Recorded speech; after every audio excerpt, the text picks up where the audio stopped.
Oh, can you tell me a bit about the job itself and the position you have? Well, I'm a sports news editor, so that means that I decide what goes in the paper every day, what it's going to read like, what it's going to look like. So I will be involved in choosing the pictures, how many words we use for each story, the profile that we'll give to each story. And I will speak to my team of reporters, and we will collectively decide how we're going to present anything, because obviously they're on the ground, they're working on those stories on a daily basis. I have an overview, so sometimes it's me giving them perspective and sometimes it's the other way around. So it is a team effort, but I'm like, if you want to use an analogy, it's like I'm the quarterback. So the ball always comes to me and then I decide where I'm going to throw it. So, how did this job come about? Was it hard, and did you have any experience in other journalistic fields? Well, I got into journalism through, I did a year's what's called an NCTJ course, which is the kind of industry in-house course. I then joined a local paper as a general reporter, so I was covering sport and news. I really wanted to be the next Kate Adie, if you like, and change the world and be a foreign correspondent reporting from war zones. But while I was at the paper, I got more and more involved in sport. I was playing a lot of sport then. And when the sports editor left, I was asked to take over, and that kind of set the career path. So, what skills or attributes would be needed to do what you do? Well, I think obviously, as a print journalist, you need to be able to write. You need to enjoy language, and then also when you're interviewing people, you need to just be interested in them on their terms, not on yours. Because if you do it on yours, then you don't learn anything. You're shutting them off, and you need to be inquisitive. You need to find something different about the person that you're talking to and ask questions that you hope have never been asked before, and that's why you get the story. It can't always be a walk in the park when it comes to interviewing some people. Who's been the most difficult or rude person you've had to interview? Well, it can be very difficult when someone.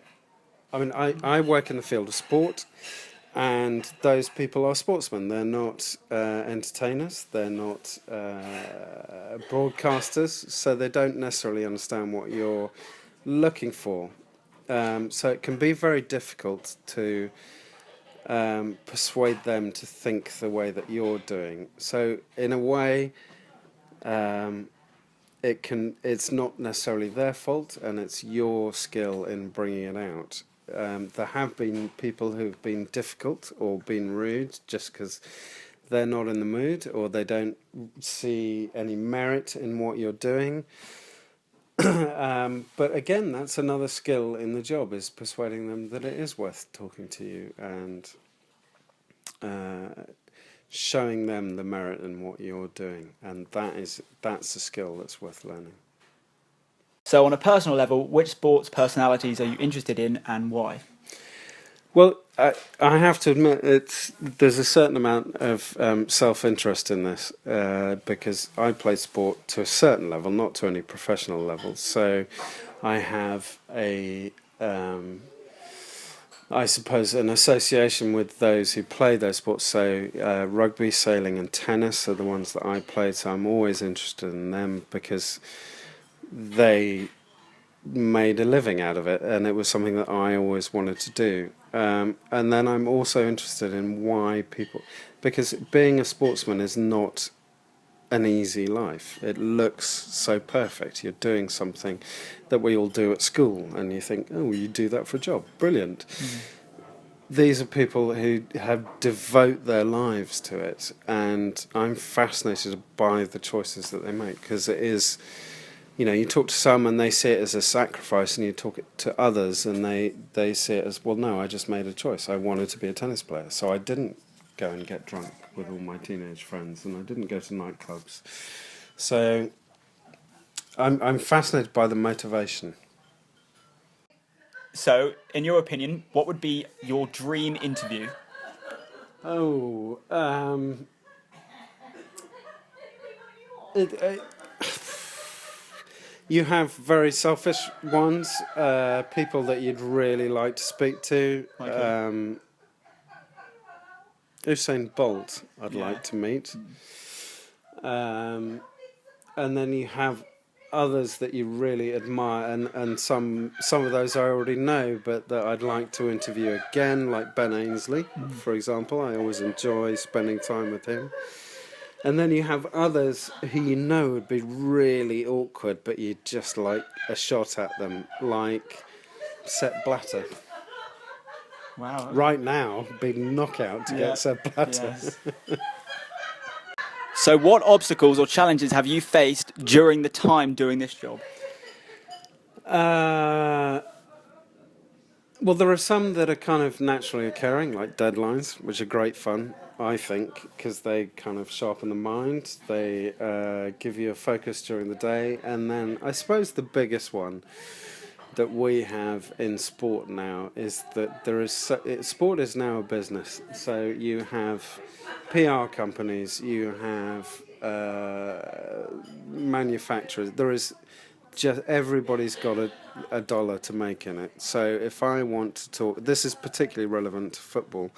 If I want to talk to, I don't know, who should we say? Theo Walcott, which is nothing against him at all. But if I want to talk to him, then I have to talk to his manager. I have to talk to his agent. I have to talk to his club. I have to make sure that his boot company is okay with that. And then I have, there are so many hoops that I have to jump through to talk to anyone, and that's, I think, both a difficulty and a sadness, because it creates this barrier between the sportsman and his audience.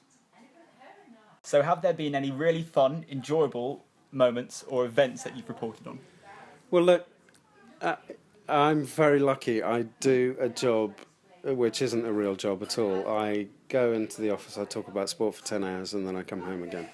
It's not, working at the coalface or anything like that. I'm very lucky that I work in a field in which I love. So yes, whether it's going to watch club rugby or going to watch a Rugby World Cup final, which I've been lucky enough to do, I love all of that. But I must say that,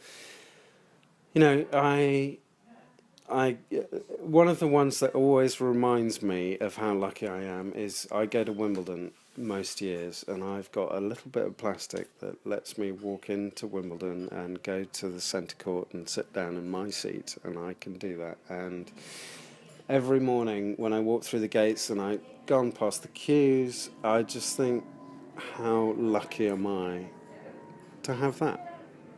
And it's a reminder of just how fortunate I am to do what I do. Obviously, being the sports editor for a national newspaper has some pretty cool benefits. Who would you say is the most memorable sports personality you've interviewed? Well, I've been very lucky to interview a lot of very high-profile sportsmen, and you get so many different perspectives on sport from that. And most memorable, well, it's one of the most recent, actually. A chap called Phil Vickery, he used to captain England rugby. He captained them in the 2007 World Cup, and I interviewed him a couple of weeks ago. And he and I sat together. I've known him over the years, so we're very familiar. And we sat there for about 10 minutes chatting away, and I turned my tape recorder off and thought, that's a nice interview. I can write a nice piece. And then I was chatting to some other people in the room, and suddenly the door opens again, and there's Phil Vickery. He says, "Where's Tim?" And he came up to me and he jabbed his finger in my chest and he said, "You've been given this fucking opportunity. So you fucking write the best piece you can write, because that's what I'm talking about. It's about taking your opportunities. Be brave or die trying. That's what fucking taking your opportunities are about." And I thought, here's a man who should be in every dressing room inspiring everybody to play any sport in the world. And that moments like that make you realise what international sport is about and what media is about. That's what we should be doing, is making the most of our opportunities.